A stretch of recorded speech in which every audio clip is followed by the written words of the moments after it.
5ನೇ ಪೇಜಲ್ಲಿ 3ನೇ ಪದ್ಯ ಹೇಳು. ಎಂಥ ಚಂದದ ಬಳ್ಳಿ ಚೆಲ್ಲವರಿದುಹುದಲ್ಲಿ ಚೆಲುವನರಸುವ ಜಾಣ ಬಂದು ನೋಡು, ಕನ್ನಡದ ಲಿಪಿಯಲ್ಲಿ ಕನ್ನಡದ ಕಲೆ ಎಲ್ಲೆಯನೆ ನಿಲಿಕಿ ನಿಂದಿಹುದು.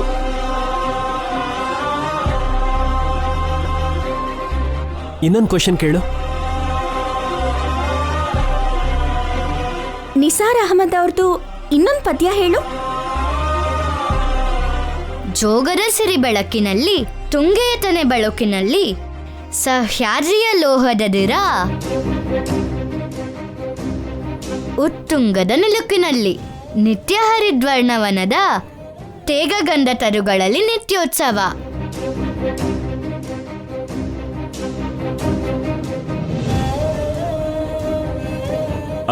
ಇನ್ನೊಂದು ಕೇಳು.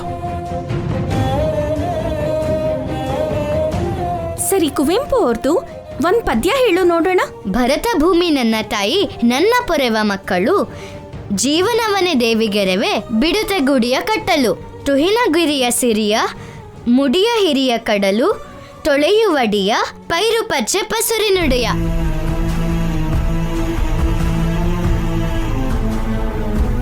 ಕರೆಕ್ಟಾಗಿ ಹೇಳಿದ್ನಾ? ಒಂದ್ ಅಕ್ಷರ ಕೂಡ ತಪ್ಪಿಲ್ದೆ ಹೇಳಿದ್ಯಾ. ನಿಂಗೆ ನೆನ್ಪಿನ ಶಕ್ತಿ ಜಾಸ್ತಿನಮ್ಮ. ಹೌದಮ್ಮ, ನಿನ್ನಂಥವರು ಲಕ್ಷದಲ್ಲಿ ಒಬ್ರಿರ್ತಾರೆ. ಎಲ್ಲರೂ ನಿನಗೆ ಅನ್ಯಾಯ ಮಾಡಬೇಕು ಅಂತ ನೋಡಿದ್ರು ಆ ಸರಸ್ವತಿ ದೇವಿ ಮಾತ್ರ ನಿನ್ ಮೇಲೆ ಕರುಣೆ ತೋರಿಸಿದಾಳೆ. ನಿಂಗೆ ಯಾವುದೇ ಪುಸ್ತಕ ಬೇಕು ಅಂದ್ರೂ ಕೇಳು, ನಾವು ಕೊಂಡ್ಕೊಂಡು ಬಂದು ಕೊಡ್ತೀವಿ. ಸರಿ ಮೇಡಮ್. ಇಷ್ಟು ಒಳ್ಳೆ ಹುಡುಗಿ, ಇಷ್ಟು ಬುದ್ಧಿ ಇರೋಂಥ ಹುಡುಗಿ. ನಿನ್ ತಂದೆ ತಾಯಿ ಯಾರೋ ಗೊತ್ತಿಲ್ಲ, ನೀನ್ ಅವ್ರಿಗೆ ದೂರ ಆಗಿರೋದು ನಿಜವಾಗ್ಲೂ ಅವ್ರ ದುರಾದೃಷ್ಟ. ಹೌದಮ್ಮ, ಅವ್ರ ಬಗ್ಗೆ ಯೋಚನೆ ಮಾಡಿದ್ರೆ ತುಂಬಾ ನೋವಾಗತ್ತೆ.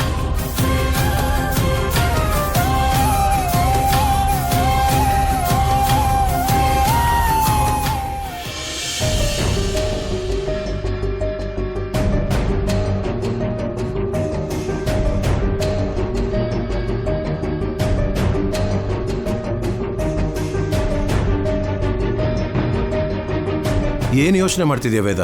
ಟ್ಯಾಬ್ಲೆಟು ಹಾಕೊಳ್ದೆ? ಇದನ್ನ ತಗೊಂಡು ಮಾತ್ರಕ್ಕೆ ಏನು ಉಪಯೋಗ ಇದೆ ರೀ? ಅದೇನ್ ಮಾತು? ಯಾಕೆ ಹಾಗೆ ಮಾತಾಡ್ತಿದ್ಯಾ? ರೋಗ ಬಂದಾಗಿಂದಾನು ತಗೋತಾನೇ ಇದ್ದೀನಿ, ಸ್ವಲ್ಪ ಕೂಡ ಬದಲಾವಣೆ ಇಲ್ಲ. ಈ ದರಿದ್ರ ರೋಗ ನನಗೆ ಯಾಕೆ ಬಂತೋ? ಅಂಗವೈಕಲ್ಯ ಆಗಿರೋಳು ಹೀಗೆ ಇನ್ನೆಷ್ಟು ದಿನ ಅಂತ ಇರಬೇಕೋ? ಸರಿ, ಮೊದಲು ನೀನು ಟ್ಯಾಬ್ಲೆಟ್ಸ್ ಹಾಕು.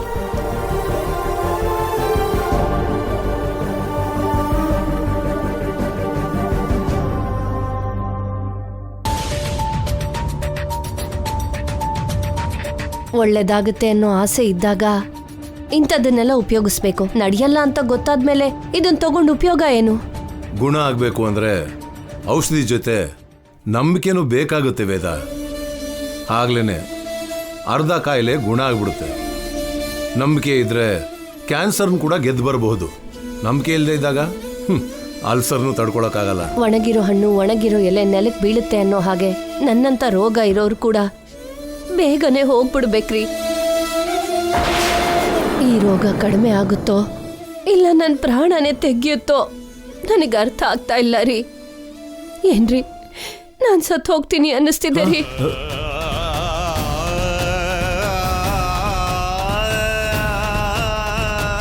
ಹಾಗೆಲ್ಲ ಮಾತಾಡೋಕೆ ಹೋಗ್ಬೇಡ ವೇದ. ಮೇಲ್ಗಡೆ ಅಸ್ತು ದೇವತೆಗಳಿರ್ತಾರೆ. ಇಷ್ಟೊಂದು ವೈರಾಗ್ಯವಾಗಿ ಮಾತಾಡಬೇಡ. ನಿನಗೇನು ಆಗಲ್ಲ. ಆದಷ್ಟು ಬೇಗ ಹೋಗಿ ಡಾಕ್ಟರ್ ನೋಡೋಣ. ಮನಸ್ಸಿಗೆ ಯಾಕೋ ಹಾಗನ್ನಿಸ್ತು ರೀ, ಅದಕ್ಕೆ ಹೇಳ್ದೆ. ಏನ್ ನಡಿಬೇಕು ಅಂತ ಬರ್ದಿರುತ್ತೋ ಅದೇ ನಡೆಯುತ್ತೆ. ಸೂರ್ಯಚಂದ್ರರಿರೋವರೆಗೂ ಈ ಜಗತ್ತಿಗೆ ಬೆಳಕಿದೆ ಅನ್ನೋದು ಎಷ್ಟು ಸತ್ಯನೋ, ನೀನು ಉಸಿರಾಡ್ತಾ ಇರೋವರೆಗೆ ನಮ್ಮ ಕುಟುಂಬಕ್ಕೆ ಬೆಳಕು.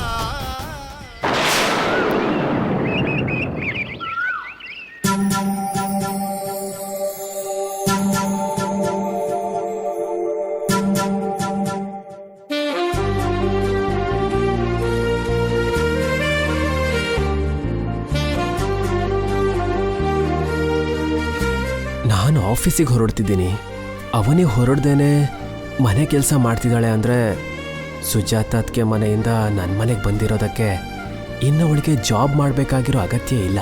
ಅದಕ್ಕೆ ಅವಳು ಆಫೀಸಿಗೆ ರೆಡಿ ಆಗ್ತಿಲ್ಲ. ಒಂದ್ಸಲ ಅವನಿನೇ ಕೇಳಿ ಕನ್ಫರ್ಮ್ ಮಾಡ್ಕೊಳ್ಳೋದು ಬೆಟರ್ ಏನೋ.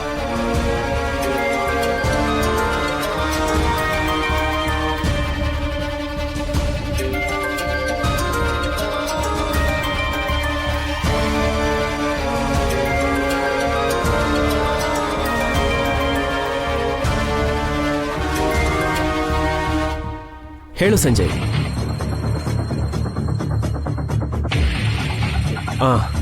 ಓಕೆ ಸಂಜಯ್, ನಾನು ಹೊರಡ್ತಿದ್ದೀನಿ.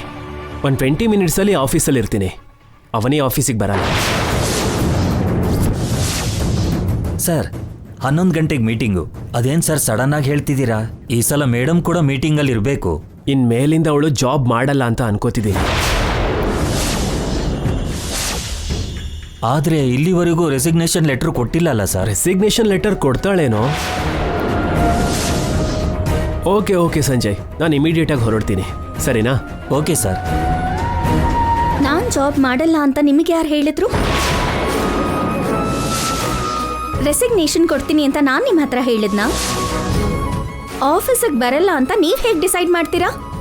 ಎಲ್ಲ ನಿಮ್ಮಿಷ್ಟನಾ? ಅಂದರೆ ಇವಾಗ ನೀನು ನಮ್ಮ ಮನೆಗೆ ಬಂದಿದ್ದೀಯ ಅಲ್ವಾ, ಇನ್ನು ಜಾಬ್ ಮಾಡಬೇಕಾಗಿರೋ ಅಗತ್ಯ ಏನಿರುತ್ತೆ ಅಂತ ಹಾಗಂದೆ.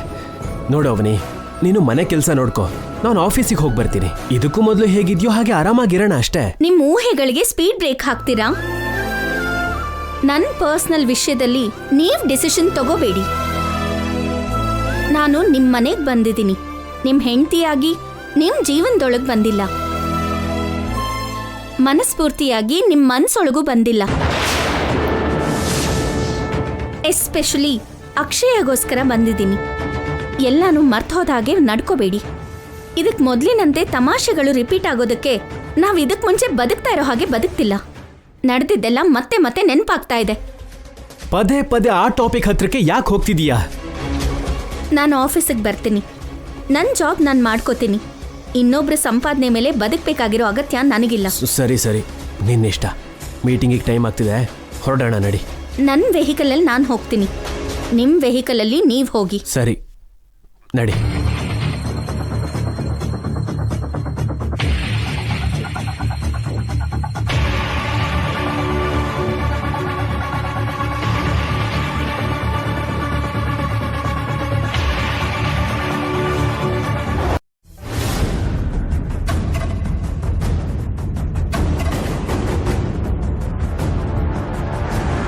ಕೀ ಏನಾಯ್ತು?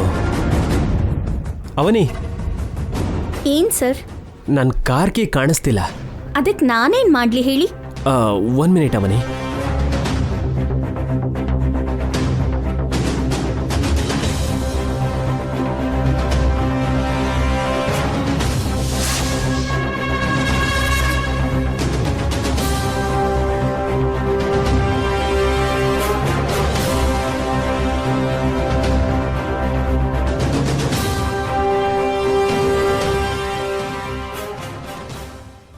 ಅವನಿ, ನನ್ ಕೀ ಕಾಣಿಸ್ತಿಲ್ಲ. ನೀನೇನಾದ್ರೂ ಬಚ್ಚಿಟ್ಟಿದ್ಯಾ? ಹಾ ಹೌದು, ಮತ್ತೆ ಇವಾಗ ನಂಗೆ ಅದೇ ಕೆಲಸ. ಭಾವನ್ ಜೊತೆ ತಮಾಷೆ, ಸರಸ, ಕಣ್ಣ ಮುಚ್ಚಾಲೆ, ಮರಕೋತಿ ಆಟನ ಆಡೋ ಅಂತ ಪರಿಸ್ಥಿತಿನಲ್ಲಿ ನಾನಿಲ್ಲ. ಮತ್ತೆ ನನ್ ಕೀ ಏನಾಯ್ತು? ನಿಮ್ ಕೀ ತಗೋಬೇಕಾಗಿರೋ ಅಗತ್ಯ ನನಗಿಲ್ಲ. ಅವತ್ತು ನನ್ ಕೀ ಮುಚ್ಚಿಟ್ಟು ಆಟ ಆಡ್ಸಿದ್ರಿ, ಇವಾಗ ನಿಮ್ ಕೀ ಮುಚ್ಚಿಟ್ಕೊಂಡು ನಾಟಕ ಮಾಡ್ತಿದ್ದೀರಾ? ನಿಜವಾಗ್ಲೂ ಕಾಣ್ತಿಲ್ಲ. ಮೀಟಿಂಗಿಗೆ ಟೈಮ್ ಆಗ್ತಿದೆ. ಅವನಿ, ನನ್ನ ಆಫೀಸ್ವರೆಗೂ ಡ್ರಾಪ್ ಮಾಡ್ತೀಯಾ? ಸಾರಿ. ಒಂದ್ಸಲ ನಿನಗಿಂತ ಪ್ರಾಬ್ಲಮ್ ಬಂದಾಗ ನಿನ್ನ ನನ್ನ ಕಾರಲ್ಲಿ ಡ್ರಾಪ್ ಮಾಡಿದೆ ಅಲ್ವಾ? ಇವಾಗ ನೀನ್ ನನ್ನ ಡ್ರಾಪ್ ಮಾಡ್ಬೋದಲ್ವಾ? ಅದಕ್ ಮುಂಚೆ ನಾನ್ ನಿಮ್ಮನ್ನ ಡ್ರಾಪ್ ಮಾಡಿದ್ದೆ. ಆ ವಿಷಯನ ನೀವ್ ಮರ್ತು ಹೋಗಿದ್ದೀರಾ. ಇವಾಗ ಫೈನಲ್ ಆಗಿ ಏನಂತೀಯಾ? ಡ್ರಾಪ್ ಮಾಡೋಕೆ ಆಗಲ್ಲ ಅಂತ ಹೇಳ್ತೀನಿ. ಇದೇನಾ ನಿನ್ ಕೊನೆ ಮಾತು? ಹೌದು. ಇದು ತುಂಬಾ ಅನ್ಯಾಯ ಅವನಿ. ಮೇಡಮ್, ಏನ್ ಅಕ್ಷಯ? ಒಂದ್ಸರಿ ಇಲ್ಲಿ ಬನ್ನಿ. ಯಾಕೆ? ಬನ್ನಿ ಹೇಳ್ತೇನೆ.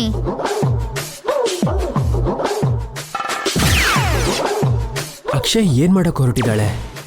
ನಮ್ ಪ್ರಾಬ್ಲಮ್ಗೆ ಸೊಲ್ಯೂಷನ್ ಕೊಡೋದಕ್ಕೆ ಹೋಗ್ತಿದ್ದಾಳ. ಅವನಿ ಹಠ ಮಾರಿ ಮಾತೆ ಕೇಳಲ್ಲ.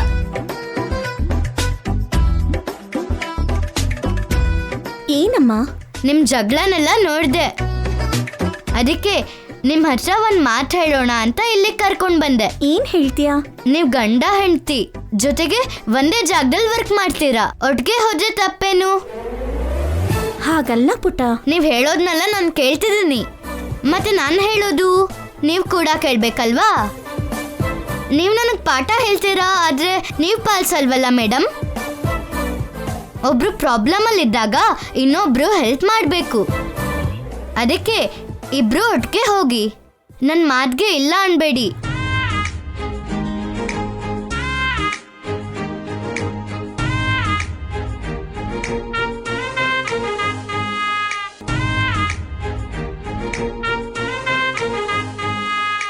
ಅಕ್ಷಯ ಹೇಳಿದ್ದಕ್ಕೆ ಓಕೆ ಅಂತ ಇದ್ದೀನಿ. ಹೋಗೋಣ ಬನ್ನಿ. ಏನ್ ಹೇಳ್ದಿಯಮ್ಮ, ಇಷ್ಟು ಬೇಗ ಒಪ್ಕೊಂಡ್ಲು? ಏನೋ ನನಗೆ ತೋಚಿದ್ದು ಹೇಳ್ದೆ ಬಿಡಿ, ಇನ್ನು ನೀವು ಹೊರಡಿ. ಬನ್ನಿ ಕೂತ್ಕೊಳ್ಳಿ. ಸರ್ ಒಂದ್ಸರಿ ಇಲ್ಲಿ ಬನ್ನಿ. ಯಾಕೆ ಅಕ್ಷಯ? ಬನ್ನಿ ಹೇಳ್ತೀನಿ. ಭಾವಂಗ್ ಏನ್ ಹೇಳ್ತಾಳೆ? ಏನಮ್ಮ? ಮೇಡಮ್ ಡ್ರೈವಿಂಗ್ ಮಾಡಿದ್ರೆ ನೀವ್ ಹಿಂದೆ ಕೂತ್ಕೊಂಡ್ರೆ ಚೆನ್ನಾಗಿರತ್ತಾ? ಯಾಕೆ ಚೆನ್ನಾಗಿರಲ್ವಾ? ಗೊತ್ತಿರೋರು ಯಾರಾದ್ರೂ ನೋಡಿದ್ರೆ ನಗ್ತಾರೆ. ಹೌದಾ? ಸರಿ, ಹಿಂದೆ ಮೇಡಮ್ ಇದ್ರೆ ಜೋಡಿ ನೋಡಕ್ ಮುದ್ದಾಗಿರತ್ತೆ. ಮೇಡಮ್ ಹಿಂದೆ ಸರ್ ಇದ್ರೆ ಚೆನ್ನಾಗಿರಲ್ಲ. ನೀನ್ ಹೇಳಿದ್ದು ಕರೆಕ್ಟೇ. ಹಾಗಾದ್ರೆ ನೀವ್ ಡ್ರೈವಿಂಗ್ ಮಾಡಿ. ಅವಳು ಒಪ್ಕೊಳ್ಳಲ್ಲ. ಒಪ್ಕೊಳ್ಳಿಲ್ಲ ಅಂದ್ರೆ ನಾನು ಒಪ್ಪಿಸ್ತೀನಿ. ಸರಿ ನಡಿ.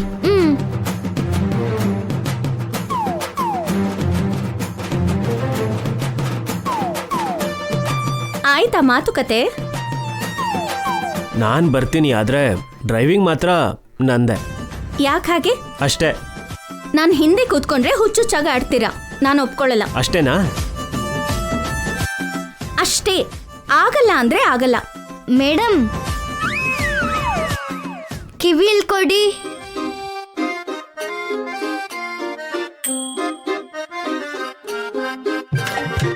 ಸರ್ನ ಹಿಂದೆ ಕೂರ್ಸ್ಕೊಂಡು ನೀವ್ ಡ್ರೈವ್ ಮಾಡಿದ್ರೆ ಅನ್ಕೊಳ್ಳಿ, ನೋಡೋರಲ್ಲ ನೀವು ಸರ್ನ ಕಂಟ್ರೋಲ್ ಅಲ್ಲಿ ಇಟ್ಕೊಂಡಿದೀರಾ ಅಂತ, ನೀವ್ ಸರ್ ಮಾತ್ನ ಕೇಳಲ್ಲ ಅಂತ, ನಿಮ್ಗೆ ಈಗೋ ಅಂತ ಅನ್ಕೊಂತಾರೆ ಅಂತ ಕೆಟ್ಟ ಹೆಸರು ನಿಮ್ಗೆ ಅಗತ್ಯನಾ?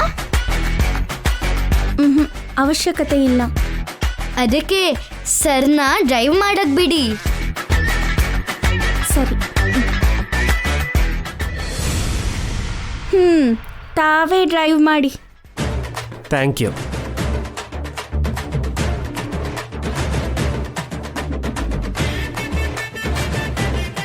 ಹಿಡ್ಕೋ.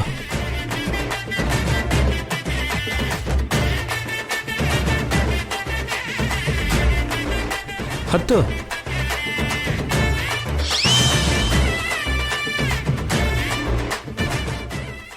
ಮೇಡಮ್ ಸರ್ ಭುಜದ ಮೇಲೆ ಕೈ ಹಾಕಿ, ಇಲ್ಲ ಅಂದ್ರೆ ಸ್ಪೀಡ್ ಬ್ರೇಕರ್ಸ್ ಹತ್ರ ಬಿದ್ದೋಗ್ತೀರಾ.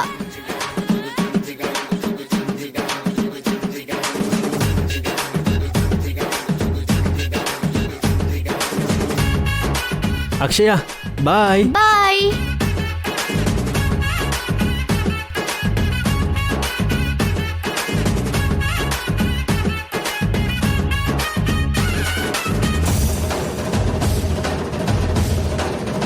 ನೀವಿಬ್ರು ದೂರ ದೂರ ಇರಬಾರ್ದು ಅಂತ, ಒಟ್ಟಿಗೆ ಆರಾಮಾಗಿ ಓಡಾಡ್ಬೇಕಂತ, ಒಟ್ಟಿಗೆ ಪ್ರಯಾಣ ಮಾಡ್ಬೇಕಂತ ಕೀನಾ ನಾನೇ ಬಚ್ಚಿಟ್ಟಿದ್ದು.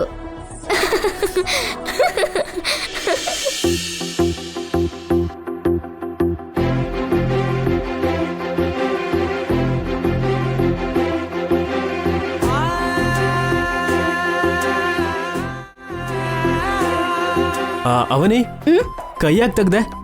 ನನ್ನ ಇಷ್ಟ. ಮನೆ ಹತ್ರ ಅಕ್ಷಯ ಹಿಡ್ಕೊ ಅಂತ ಹೇಳಿದ್ಲು ಅಲ್ವಾ? ಅಲ್ಲಿ ಅಕ್ಷಯ ಆನಂದಕ್ಕೋಸ್ಕರ ನಿಮ್ ಭುಜದ ಮೇಲೆ ಕೈ ಹಾಕ್ದೆ. ನಿಮ್ಮ ಆನಂದಕ್ಕೋಸ್ಕರ ಅದನ್ನ ಕಂಟಿನ್ಯೂ ಮಾಡಕ್ಕಾಗಲ್ಲ. ಹೇಗ್ ಹಿಡ್ಕೊಳ್ಳಲ್ವೋ ನಾನು ನೋಡ್ತೀನಿ.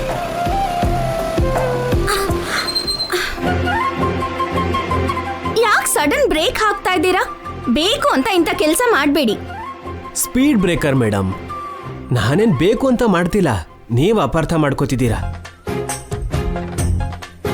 ಅಲ್ಲಿ ಸ್ಪೀಡ್ ಬ್ರೇಕರೇ ಇಲ್ಲ. ಅಯ್ಯೋ, ನೆನ್ನೆ ಇಲ್ಲೇ ಇತ್ತಲ್ಲ, ಎಲ್ಲೋ ಹೋಗಿದೆ ಅನ್ಸುತ್ತೆ. ಎಲ್ಲಿಗೆ ಹೋಗಿದೆ? ಇದನ್ನೇ ಕಡಿಮೆ ಮಾಡ್ಕೊಂಡ್ರೆ ಚೆನ್ನಾಗಿರತ್ತೆ. ಈ ಹೆಣ್ಮಕ್ಳು ಒಂದಕ್ಕೆ ಫಿಕ್ಸ್ ಆದ್ರು ಅಂದ್ರೆ ಯಾವಾಗ್ಲೂ ಅದೇ ಪಾಯಿಂಟ್ ಆಫ್ ವ್ಯೂ ಅಲ್ಲಿ ನೋಡ್ತಾ ಇರ್ತೀರಾ. ತಾವೇನೋ ದೊಡ್ಡ ಬುದ್ಧಿವಂತನ ಹಾಗೆ ನಾಟಕ ಮಾಡ್ಬೇಡಿ, ಮುಂದೆ ನೋಡ್ಕೊಂಡು ಡ್ರೈವ್ ಮಾಡಿ.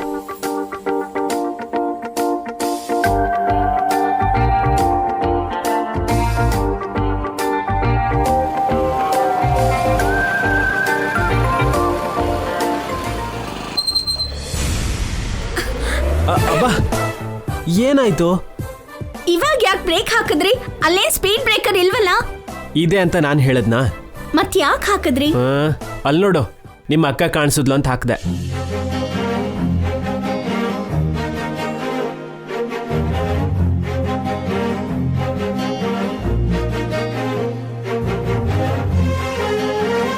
ಹೌದು, ಕಾರ್ ಏನಾಯ್ತು? ಸ್ಕೂಟಿಲಿ ಹೋಗ್ತಿದ್ದೀರಾ? ಕೀ ಕಾಣ್ತಿಲ್ಲ ಅದಕ್ಕೆ ಸ್ಕೂಟಿಲಿ ಆಫೀಸಿಗೆ ಹೊರಟ್ವಿ. ಕಾರ್ಗಿಂತ ಅವನಿ ಸ್ಕೂಟಿನೇ ತುಂಬಾ ಎಂಜಾಯ್ ಮಾಡ್ತಿದ್ದಾಳೆ. ಅವನಿ, ಹೌದಲ್ವಾ? ಯಾಕೆ ಮಾತಾಡ್ತಿಲ್ಲ ಹೇಳು. ಹೌದಕ್ಕ. ನಿಮ್ಮಿಬ್ಬರನ್ನ ನೋಡ್ತಿದ್ರೆ ತುಂಬಾ ಆನಂದ ಆಗ್ತಿದೆ. ಇನ್ಮೇಲೆ ಯಾವುದೇ ಜಗಳ ಇಲ್ದೇನೆ ನೀವ್ ಯಾವಾಗ್ಲೂ ಸಂತೋಷವಾಗಿರ್ಬೇಕು. ನಾವು ತುಂಬಾ ಚೆನ್ನಾಗಿದ್ದೀವಿ ಅದಕ್ಕೆ.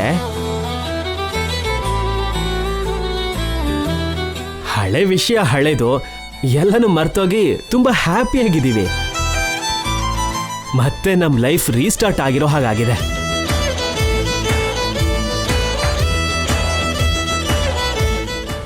ಇನ್ನು ನೀವು ನಮ್ಮ ಬಗ್ಗೆ ಯೋಚನೆ ಮಾಡಬೇಡಿ.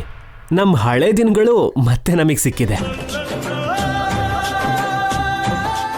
ಬಾವಾ, ಬಿಡು ಬಾವಾ. ಏನಾಯ್ತವನಿ? ಮಾಂಸ ತಿಂದ್ವಿ ಅಂತ ಮೂಳೆನ ಕತ್ತಿಗೆ ಹಾಕೊಂಡು ತಿರುಗ್ತೀವ ಹೇಳು? ನಾವು ಅನ್ಯೋನ್ಯವಾಗಿರೋ ವಿಷಯ ರೋಡಲ್ಲಿ ಭುಜದ ಮೇಲೆ ಕೈ ಹಾಕೊಂಡ್ ಬೇರೆ ಹೇಳ್ಬೇಕಾ ಹೇಳು? ಹ,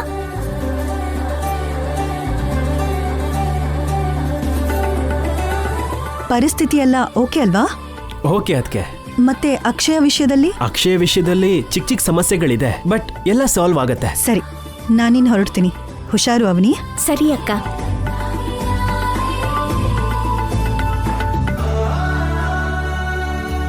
ಹತ್ರ ಕೇಳ್ಕೊಂಡು ಏನ್ ನಿಮ್ಮ ಓವರ್ ಆಕ್ಷನ್?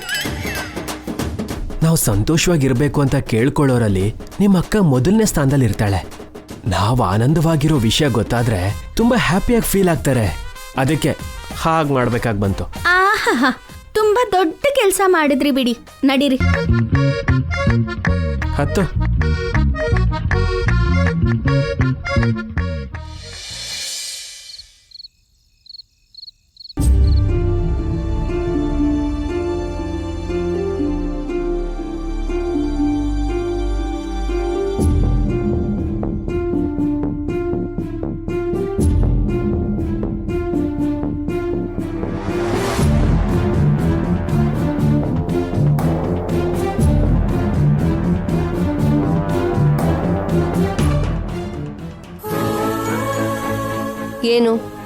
ಏನ್ ಬೇಕು? ನನ್ ಮುಂದೆ ಯಾಕೆ ಬಂದು ನಿಂತಿದ್ಯಾ? ನೀವೇನೋ ಹುಡುಕ್ತಿದ್ದೀರಾ ಅಲ್ವಾ? ನಾನು ನಿಮ್ಗೇನಾದ್ರೂ ಸಹಾಯ ಮಾಡ್ಬೇಕಾ ಅಂತ ಕೇಳಕ್ ಬಂದೆ ಅಮ್ಮ ಅವ್ರೆ. ನೀವ್ ಯಾವ ಕೆಲಸ ಹೇಳಿದ್ರು ಮಾಡ್ತೀನಿ. ನಿನ್ನ ಶೌರ್ಯ ಹೊರಗಿನವ್ರ ಮುಂದೆ ಕೆಲಸದವಳು ಅಂತ ಪರಿಚಯ ಮಾಡಿಸಿದ್ದಕ್ಕೆ ಹೀಗೆ ಹೇಳ್ತಿದ್ಯಾ? ಅಯ್ಯೋ, ಆ ವಿಷಯನ್ ಮನ್ಸಲ್ಲಿ ಇಟ್ಕೊಂಡು ನಾನು ಕೇಳ್ತಿಲ್ಲ. ಅಷ್ಟಕ್ಕೂ ನಾನು ಹಾಗೆ ಮನ್ಸಲ್ಲಿ ಇಟ್ಕೊಳ್ಳಲ್ಲ. ಜೊತೆಗೆ ನಾನು ನಮ್ಮ ತಾತನ ಮನೇಲಿದ್ದಾಗ ಕೆಲಸ ಮಾಡ್ತಾ ಇರ್ತಿದ್ದೆ, ಅದಕ್ಕೆ ಕೇಳ್ತಿದ್ದೀನಿ.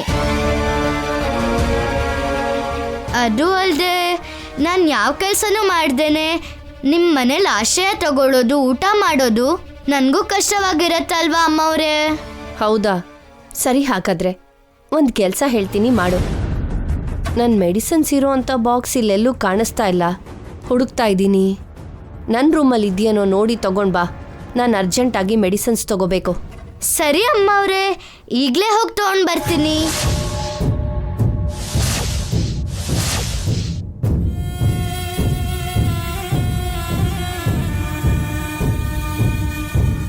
ಅಕ್ಷಯ ಮಾತಿನ ದಾಟಿ ವರ್ತನೆ ನೋಡ್ತಿದ್ರೆ ಒಳ್ಳೆಯವಳು ಹಾಗೆ ಅನ್ನಿಸ್ತಿದ್ದಾಳೆ. ಮತ್ತೆ ನನಗೆ 2 ಸಲ ಯಾಕೆ ತೊಂದರೆ ಕೊಟ್ಲು?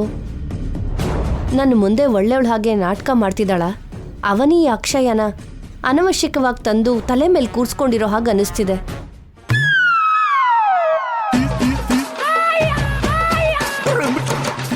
ಬಂಗಾರ. ಏ ಬಿಡು ಕೃಷ್ಣ. ಈ ನಡುವೆ ನಮ್ಮಿಬ್ರು ಮಧ್ಯೆ ಮುತ್ತು ಇಲ್ಲ, ರೊಮ್ಯಾನ್ಸು ಇಲ್ಲ. ಯಾವಾಗ ನೋಡಿದ್ರು ಬರೀ ಜಗಳ ಮಾತ್ರ. ನಿಹಾರಿಕಾ, ನಿಹಾರಿಕಾ, ಏನು? ಅಕ್ಷಯ ಗ್ರಾನಿಗೆ ಹತ್ರ ಆಗೋದಕ್ಕೆ ತುಂಬಾ ಪ್ರಯತ್ನ ಮಾಡ್ತಿದ್ದಾಳೆ. ಏನ್ ಮಾಡ್ತಿದ್ದಾಳೆ? ನನಗೆ ಏನಾದ್ರೂ ಕೆಲಸ ಹೇಳಿ ಮಾಡ್ತೀನಿ ಅಂತ ಗ್ರಾನಿನ ಕೇಳಿದ್ಲು. ಗ್ರಾನಿ ಏನು ಮೆಡಿಸಿನ್ಸ್ ಬಾಕ್ಸ್ ತಗೋಬಾ ಅಂತ ಹೇಳಿದ್ರು. ಅಮ್ಮಂಗ್ ತುಂಬಾ ಅಗತ್ಯ ಇರೋ ಕೆಲಸ ಮಾಡ್ತಿದ್ದಾಳೆ ಅಂದ್ರೆ